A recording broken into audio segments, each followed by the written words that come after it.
Doctors couldn't save the millionaire's wife who got sick in the restaurant. Minutes later, the waiter said she could help, and everyone was paralyzed when they saw what she did. The restaurant was an epitome of grandeur, nestled within the heart of the city. Its opulent ambience hummed with the soft clinks of glasses and murmured conversations. Crystal chandeliers bathed the room in warm, golden light, casting shadows on the polished marble floors. Each table was adorned with white linen, a candle burning softly in the center, and a single red rose, a symbol of timeless elegance. Among the patrons, a particular couple caught the eye. The husband, Alexander Reynolds, a distinguished millionaire with salt and pepper hair and a commanding presence, exuded charisma. His wife, Evelyn, was a picture of grace, her emerald green dress accentuating her delicate features and auburn hair. It was their anniversary, and the staff had been briefed to ensure everything was perfect. But Evelyn seemed distracted. Her eyes darted nervously around the room as though searching for something or someone. She touched her necklace repeatedly, a subtle gesture of unease. Alexander, on the other hand, appeared composed, even indulgent, brushing off her tension with a charming smile. Yet, there was a flicker in his gaze, a glint that vanished as quickly as it appeared. A waiter, a young woman with intelligent eyes and an air of quiet confidence, lingered nearby. Her role demanded attentiveness, yet her focus seemed unusually sharp on this particular couple. When Evelyn hesitated before taking a sip of her champagne, the waiter's brow furrowed. It was a fleeting moment, unnoticed by all except the most observant. As the evening unfolded, everything appeared to align with the image of a perfect anniversary dinner. Yet, there was an unshakable undercurrent of tension, like the ominous stillness before a storm. Something was wrong, though no one could yet put their finger on it. The candlelight danced on their table as Alexander raised his glass.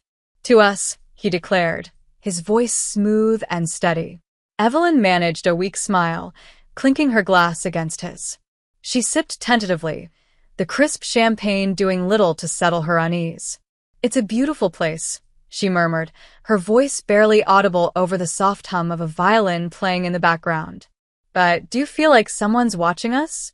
Alexander chuckled, a sound meant to reassure.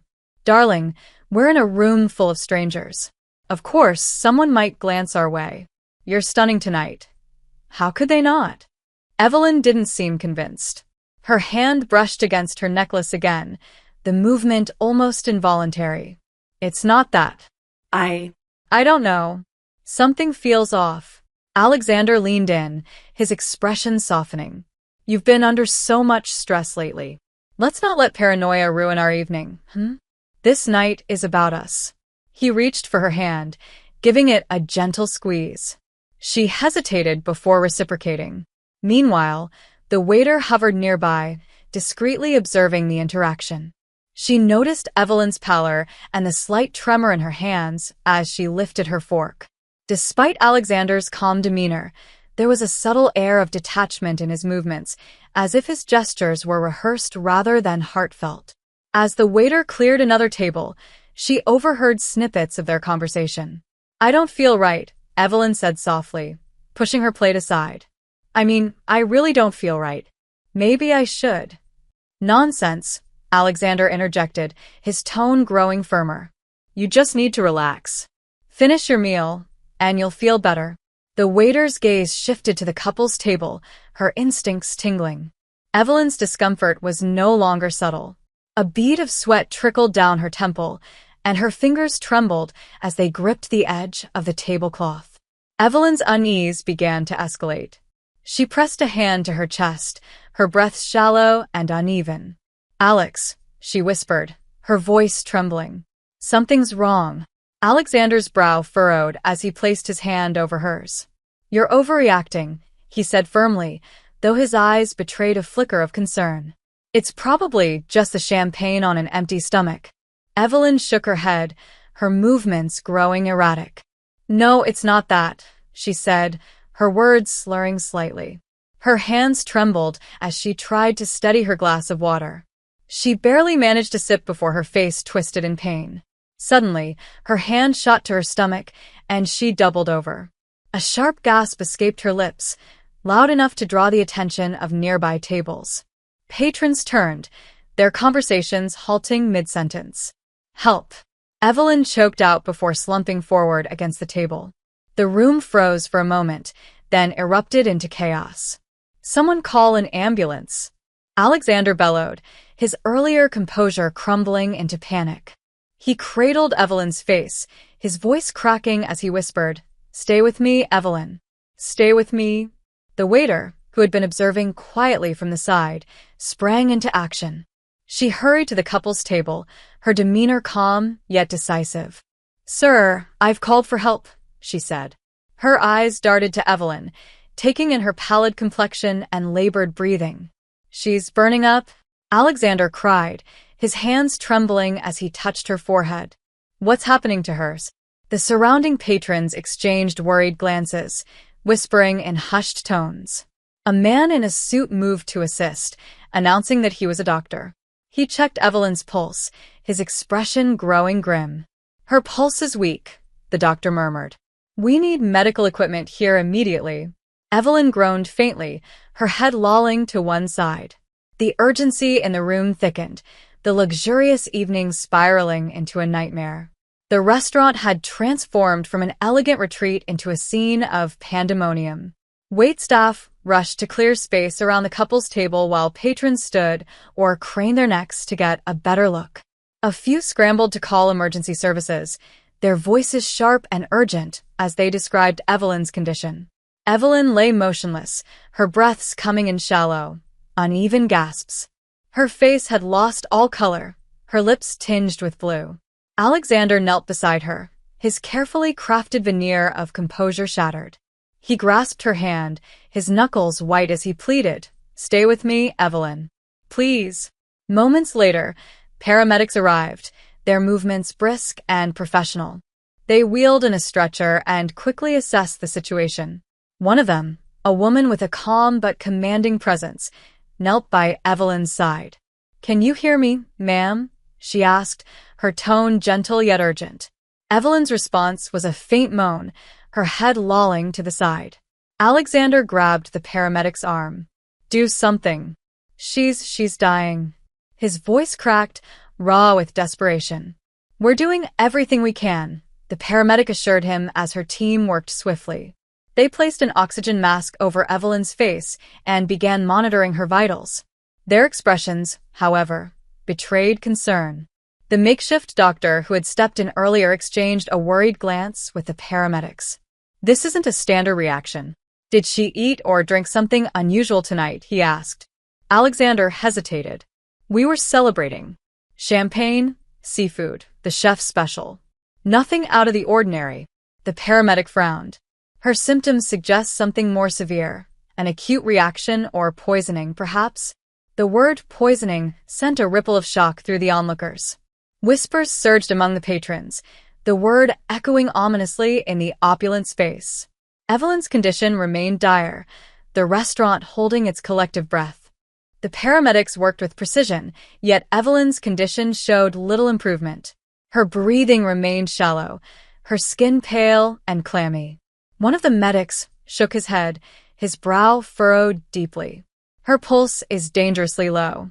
If we don't stabilize her soon, she won't make it."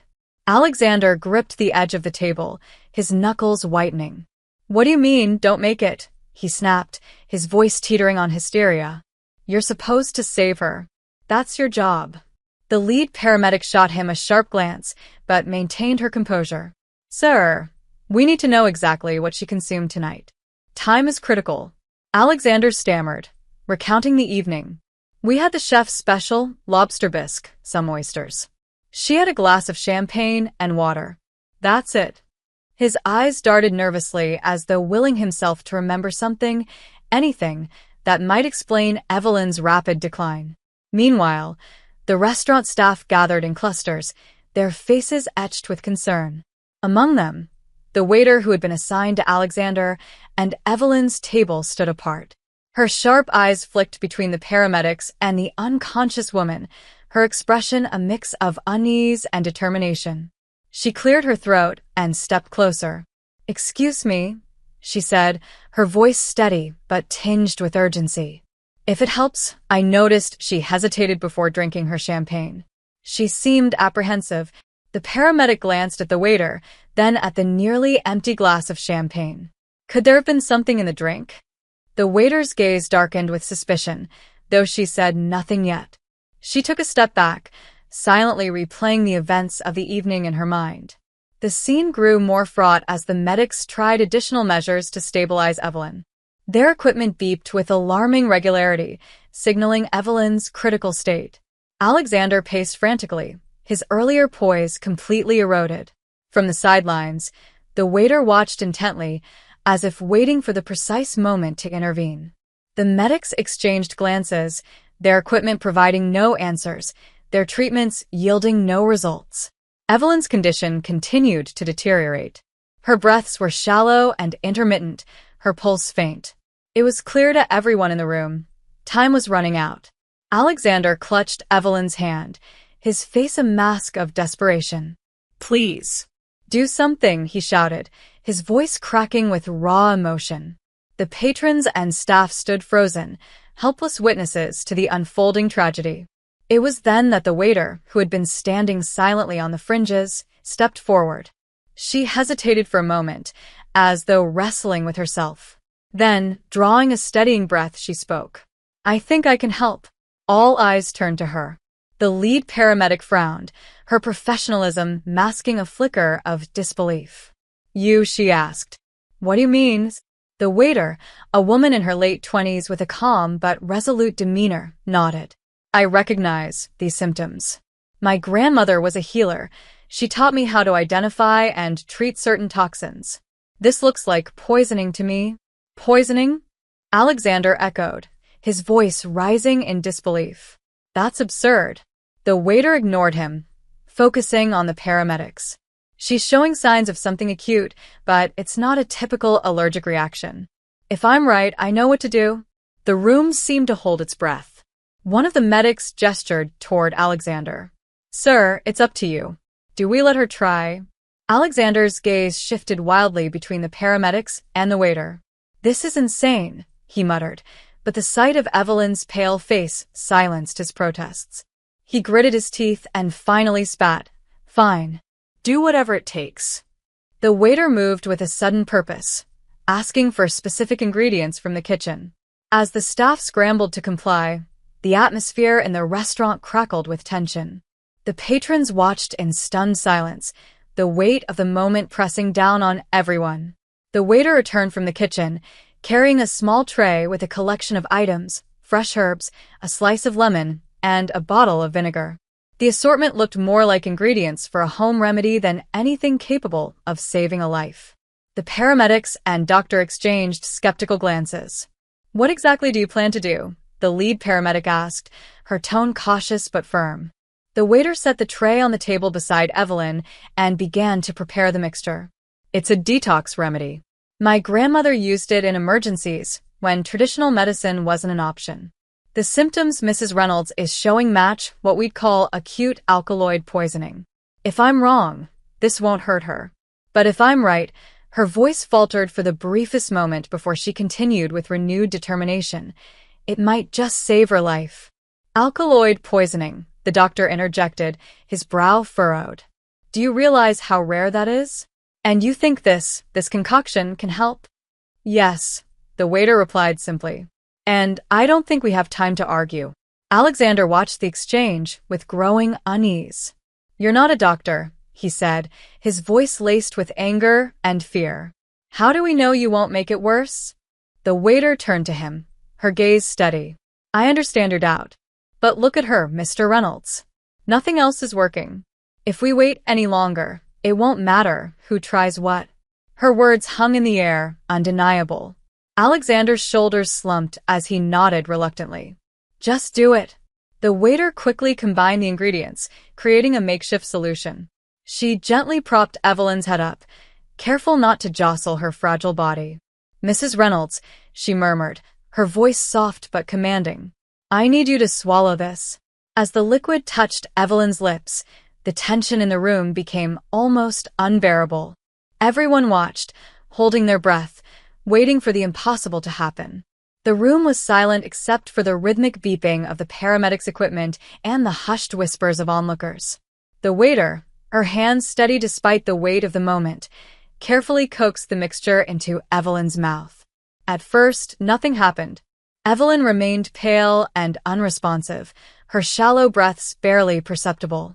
Alexander hovered over his wife, his face etched with fear and doubt. "It's not working," he muttered, shaking his head. "You said this would help." "Give it a moment," the waiter replied, her tone calm but firm. Her focus never wavered as she observed Evelyn closely, searching for even the slightest sign of improvement. Seconds stretched into what felt like hours. Then, a faint shudder passed through Evelyn's body. Her eyelids fluttered briefly before settling again. The waiter leaned forward, her voice urgent but gentle.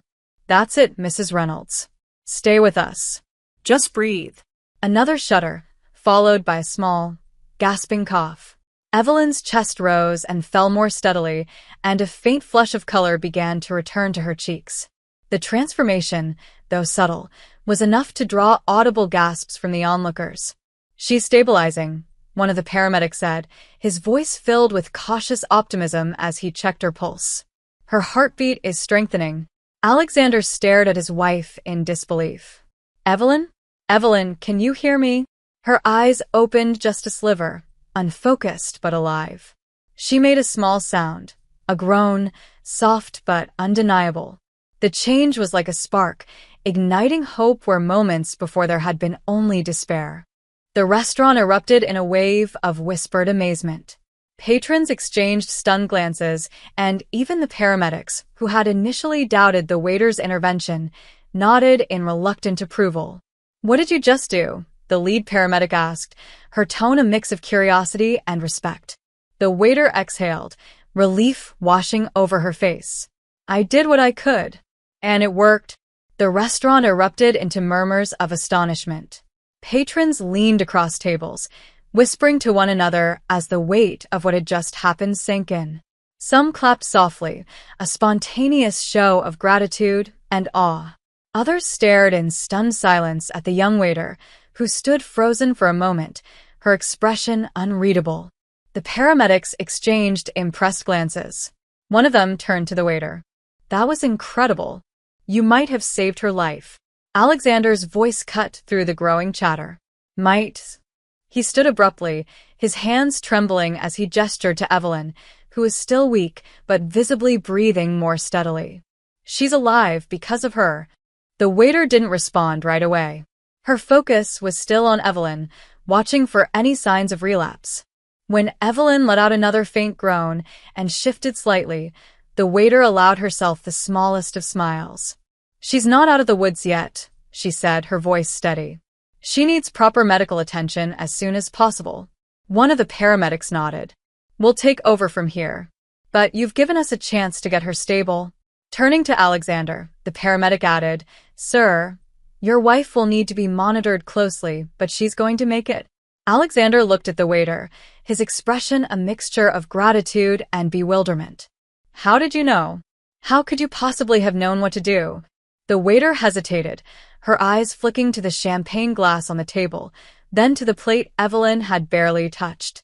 "I've seen symptoms like this before," she said carefully, her voice quiet but firm. It didn't take long to recognize the signs. The room fell silent again as her words hung in the air. The implication was clear, and a shadow of suspicion began to creep across the faces of those present.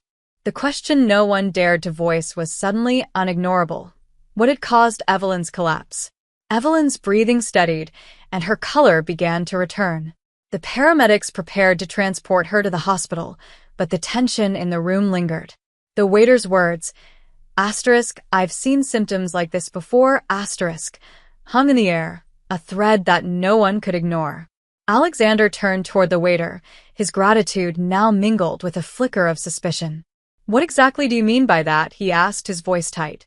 The waiter hesitated, clearly weighing her words carefully.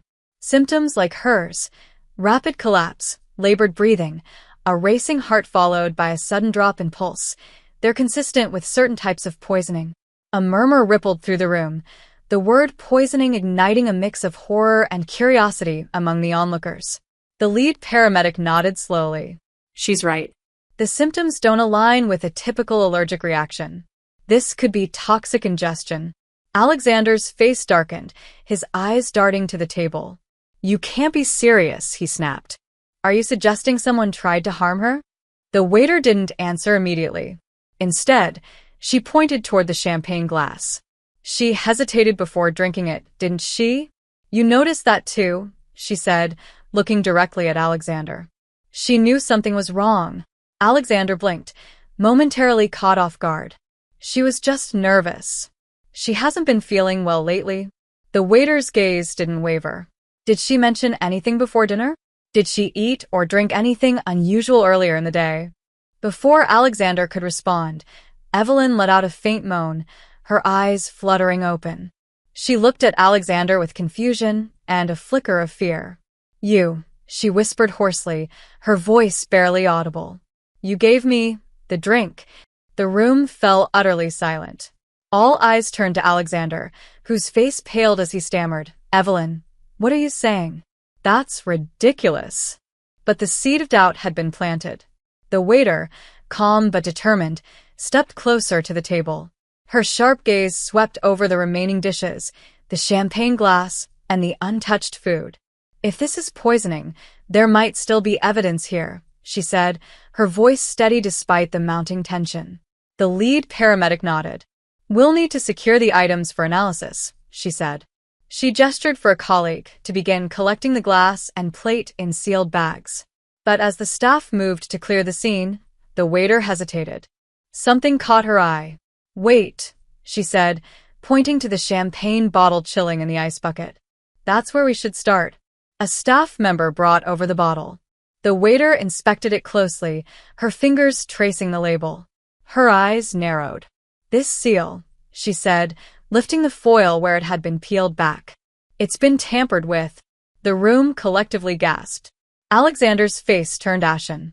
What are you implying? He demanded, his voice shaking. That someone tampered with the champagne before it was served. The waiter didn't reply directly. Instead, she addressed the paramedic. Can you check for residue in the glass? Or any unusual odor from the champagne itself? One of the paramedics nodded and leaned in, carefully sniffing the remnants in the glass. After a moment, she looked up, her expression grim. There's a faint chemical smell. It's not from the champagne. It's something added to it. The murmurs grew louder as the patrons tried to process what was unfolding. Meanwhile, the waiter's sharp eyes turned back to Alexander, who stood rigid and silent, his hands clenched at his sides. Mr. Reynolds, the waiter began carefully. You were the one who poured her drink, weren't you? Alexander's mouth opened as if to respond, but no words came out. His silence was damning, and the weight of suspicion began to crush the room. All eyes locked on Alexander. The weight of suspicion hung heavy in the air, thick and suffocating. Evelyn, her voice faint but laced with hurt, rasped, Alex, what's going on? Alexander stammered, his face pale and his composure fraying. I don't know what you're talking about. This is absurd. Evelyn, you know I would never. Wouldn't you? The waiter interrupted, her voice calm but cutting. She stepped forward, her piercing gaze fixed on him. You poured the champagne.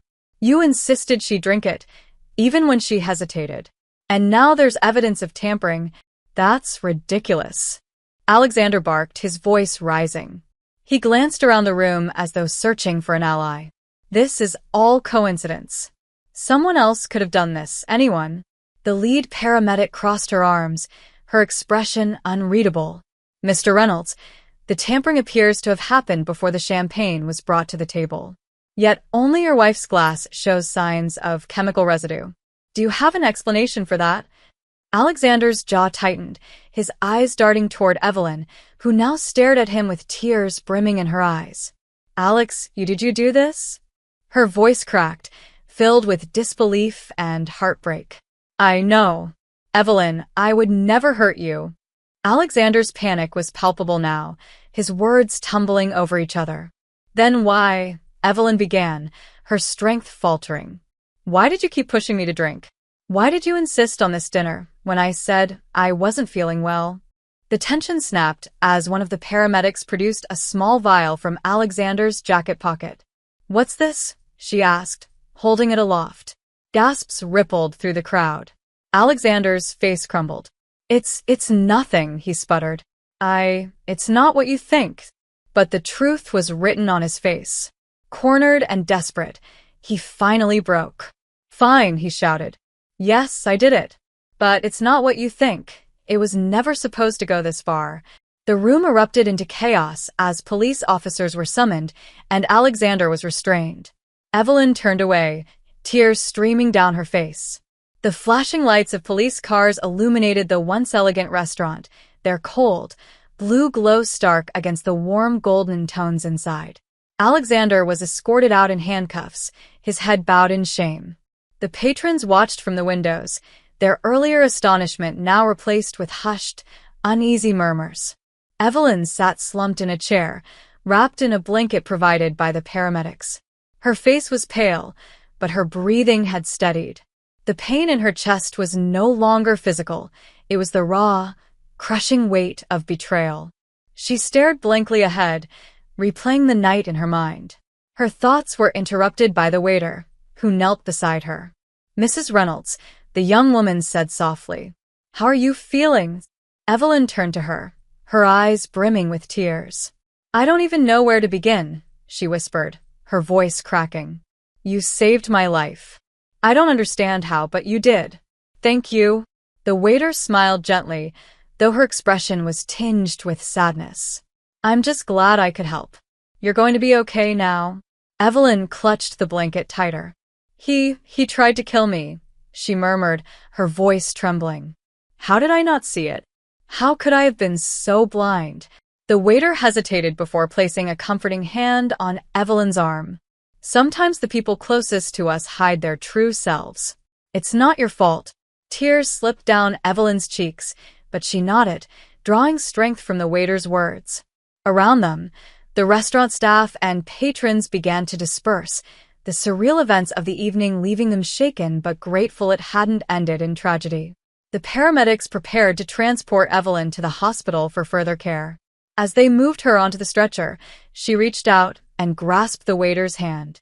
You didn't just save me tonight, she said quietly. You opened my eyes. The waiter gave her hand a gentle squeeze. Now it's time to heal. The hospital room was quiet, save for the soft hum of machines monitoring Evelyn's vitals. She lay back against the pillows, her body weak but her mind racing. Every moment of the evening replayed in her head.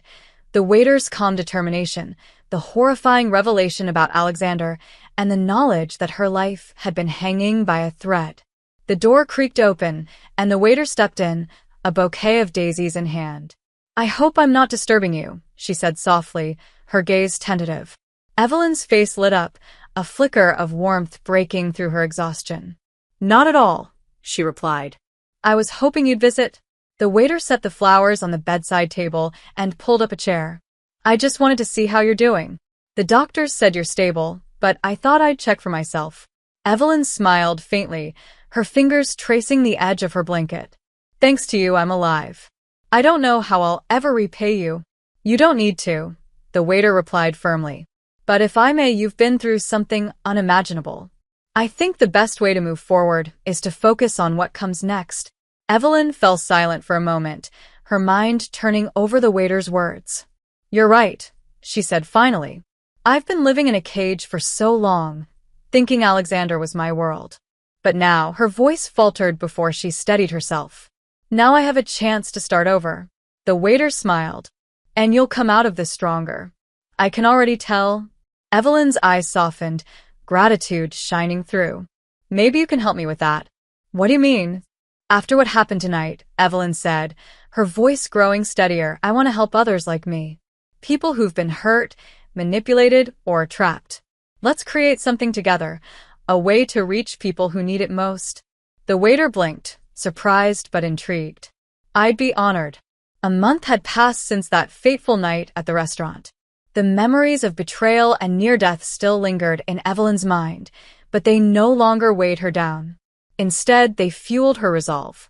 She had spent weeks recovering, not just physically, but emotionally, and in that time, she had crafted a vision for her future.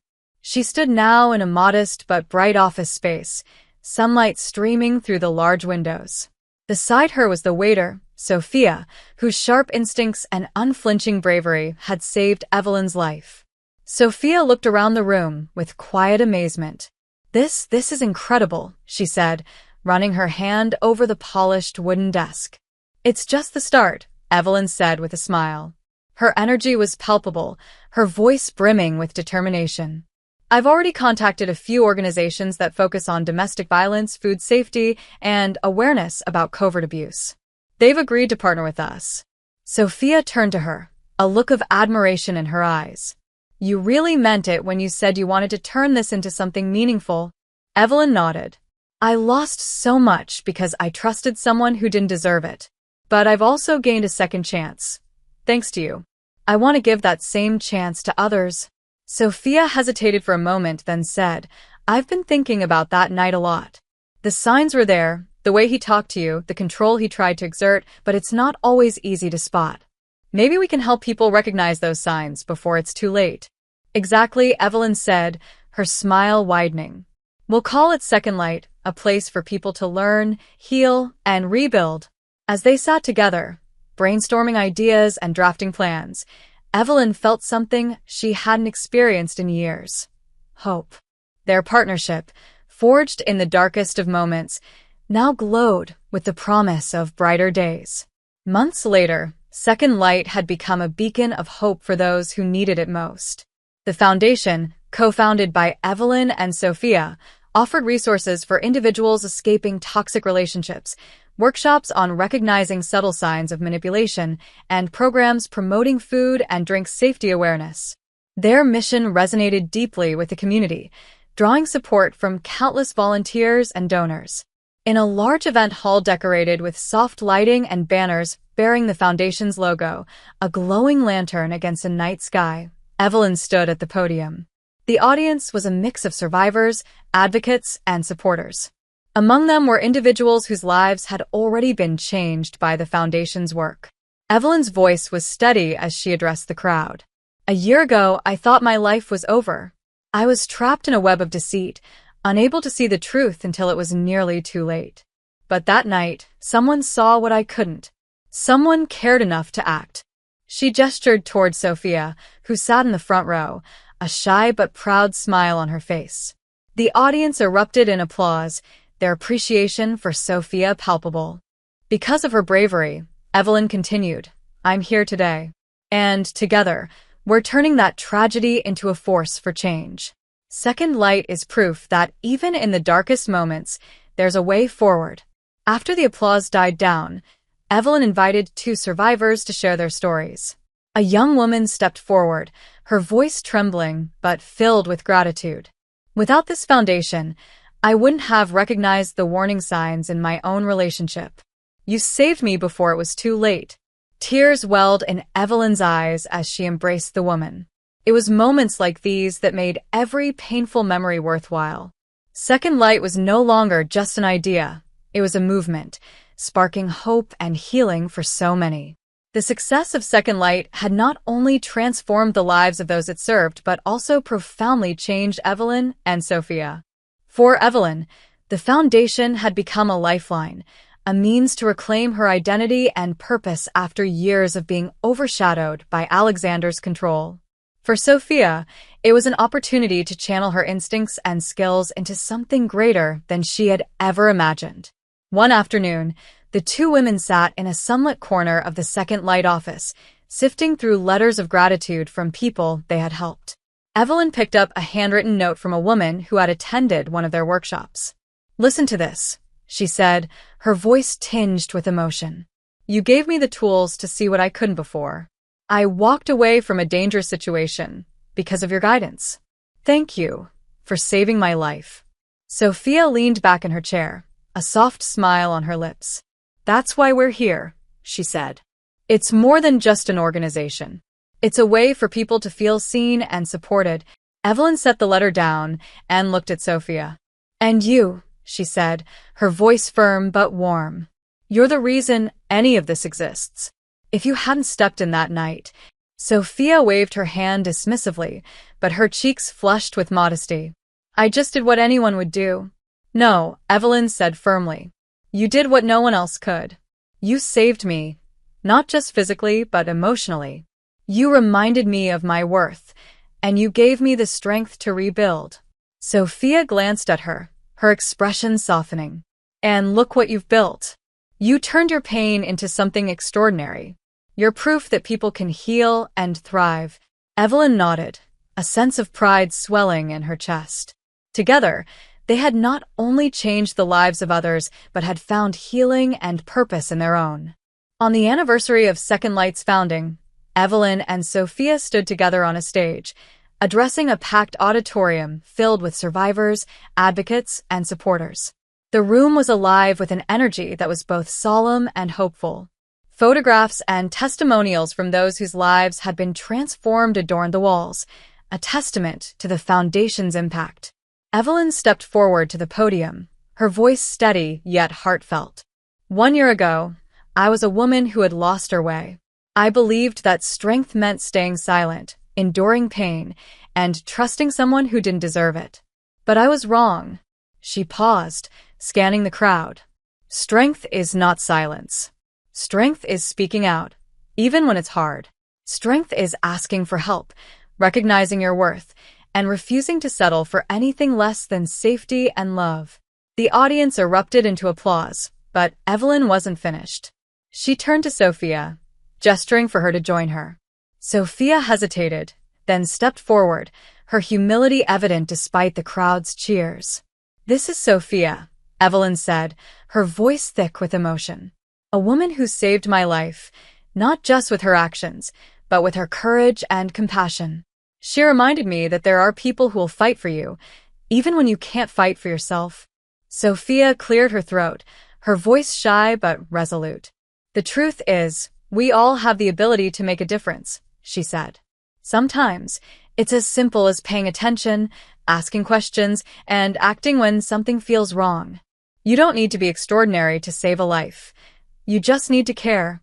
The room fell silent, the weight of her words sinking in. Evelyn closed the speech with a final thought. Tonight, let's remember that from darkness, we can create light. From pain, we can build strength. And from betrayal, we can forge hope. Together, we can be a second light for someone in need. The standing ovation that followed was not just for Evelyn and Sophia, but for the countless lives their efforts had touched.